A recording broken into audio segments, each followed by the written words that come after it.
किसान भाइयों नमस्कार, मैं सूर्यकांत आप सभी का स्वागत करता हूं भारत एग्री हिंदी यूट्यूब चैनल में।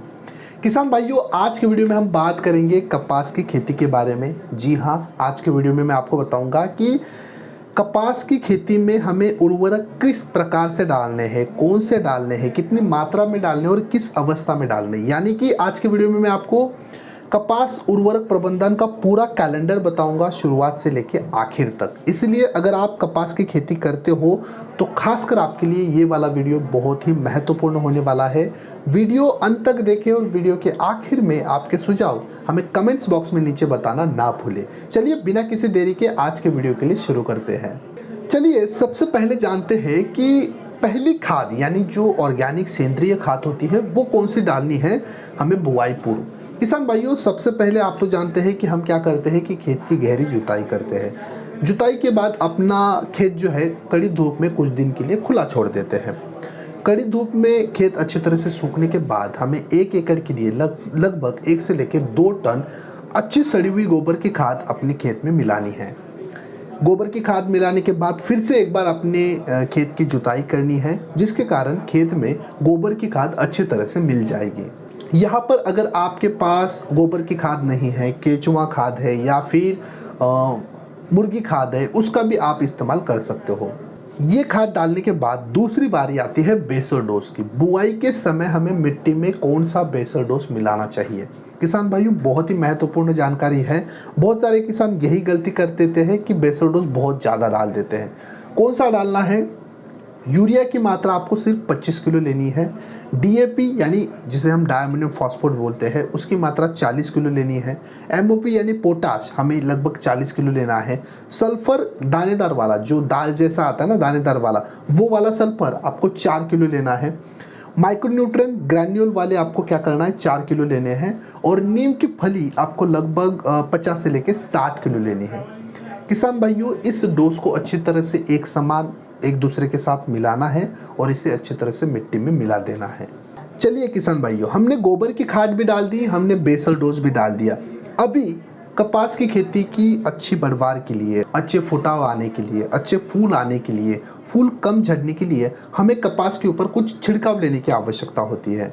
तो मैं आपको कुछ छिड़काव की जानकारी बताऊंगा। उसके बाद कपास के 45 दिन के बाद हमें कौन सा बेसल डोज डालना है उसकी जानकारी भी दूंगा। वीडियो अंत तक देखें। सबसे पहला छिड़काव हमें लेना है कपास की अच्छी बढ़वार के लिए शुरुआती अवस्था में।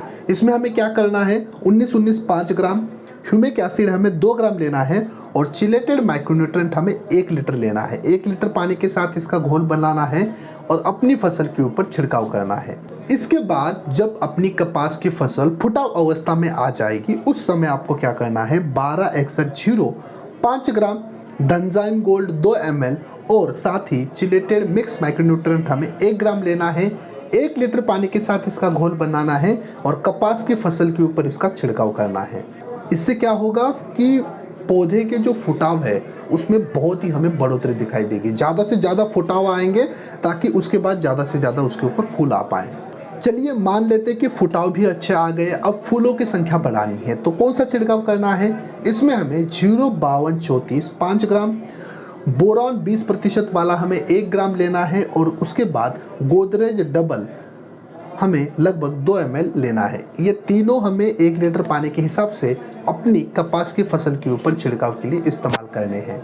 इसी अवस्था में कपास के कुछ किसानों को फूल झड़ने की भी समस्या आती है, तो कपास में फूल कम से कम झड़े इसके लिए हमें 05234 5 ग्राम, महादन का एक फ्लावरिंग स्पेशल किट आता है वो 5 ग्राम लेना है और इसी के साथ हमें जिब्रालिक एसिड 0.001% वाला लेना है 2 ml।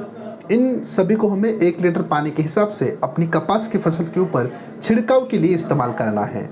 इसके बाद अवस्था होती है टिंडों की। अगर आपको कपास की फसल के ऊपर टिंडों की संख्या बढ़ानी है तो किसान भाइयों आपको 05234 5 ग्राम, चिलेटेड मिक्स माइक्रोन्यूट्रिएंट 1 ग्राम और साथ ही बायर कंपनी का एम्बिशन लगभग 2 ml प्रति लीटर पानी के हिसाब से अपनी कपास की फसल के ऊपर छिड़काव के लिए इस्तेमाल करना है। और आखिर में कुछ किसानों के पास टिंडे झड़ने की भी समस्या आती है। अगर आपके कपास की फसल में आपको लग रहा है कि टिंडे झड़ रहे हैं तो आपके लिए खासकर 0050 5 ग्राम, महादन का आप बोरॉन 20% वाला इस्तेमाल कर सकते हो 1 ग्राम और धानुका कंपनी का धनजाइम गोल्ड लगभग 2 ml इस्तेमाल कर सकते हो। तीनों को आपको 1 लीटर पानी के हिसाब से अपनी कपास की फसल के ऊपर छिड़काव के लिए इस्तेमाल करना है। किसान भाइयों, मैंने अभी जितने भी आपको छिड़काव बताए, ज़रूरी नहीं है कि सारे छिड़काव आपके लिए आवश्यक हो।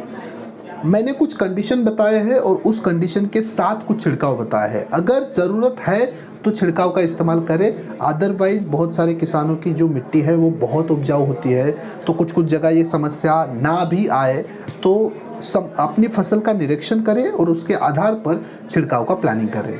चलिए आखिर में अब बात करते हैं कि कपास में हमें दूसरा, पहला तो डाला हमने एक बेसल डोज बुआई के समय वाला, अब दूसरा बेसल डोज जो डालना है बुआई के 45 दिन के बाद, उसमें हमें कौन कौन से उर्वरक लेने हैं और कितनी मात्रा में लेने हैं।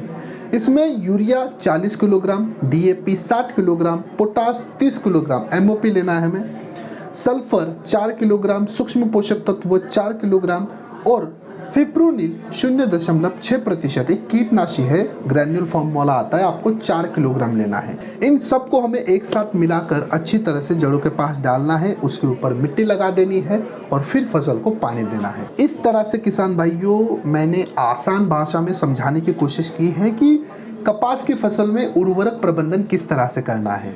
जरूरी नहीं है कि मैंने जितनी सारी मात्रा अभी बताई वो आपकी खेती के लिए परफेक्ट बैठे, क्योंकि हर किसान की मिट्टी परीक्षण रिपोर्ट के आधार पर ये मात्रा ऊपर नीचे हो सकती है। एक एवरेज 1 एकड़ के लिए कपास में कौन से उर्वरक दिए जाते हैं अवस्था अनुसार, ये मैंने बताया है। तो मेरी एक फिर भी आपको राय है कि मिट्टी परीक्षण कीजिए और उसके आधार पर इसको और इम्प्रूव करके इस्तेमाल करें। तब तक के लिए ये जानकारी, ये वीडियो आपको कैसा लगा कमेंट्स बॉक्स में ज़रूर बताएं। मेरे वीडियो अगर आपको पसंद आते हैं तो मेरी दिल से एक रिक्वेस्ट है कि वीडियो को लाइक्स, कमेंट, शेयर करें और अभी तक आपने भारत एग्री हिंदी यूट्यूब चैनल को सब्सक्राइब नहीं किया है तो सब्सक्राइब कीजिए और साइड वाले बेल आइकॉन को ज़रूर क्लिक कीजिए। चलिए मिलते हैं एक नए वीडियो में, तब तक के लिए धन्यवाद।